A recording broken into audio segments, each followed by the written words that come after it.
Police हवालदार KP. Pawar यांना गोपनीय बातमीदारांमार्फत एक सिल्वर रंगाच्या कारमधून गावठी हातभट्टीची दारूची मोरवा गावच्या दिशेने वाहतूक होणार आहे अशी गोपनीय माहिती मिळाली।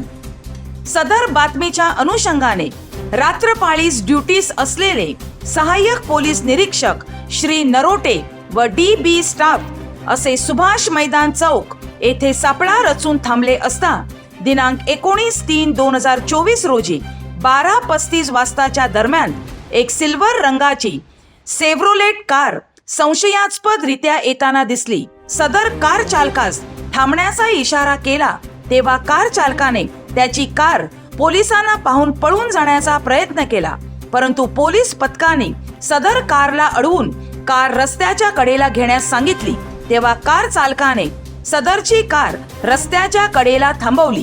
कार चालकास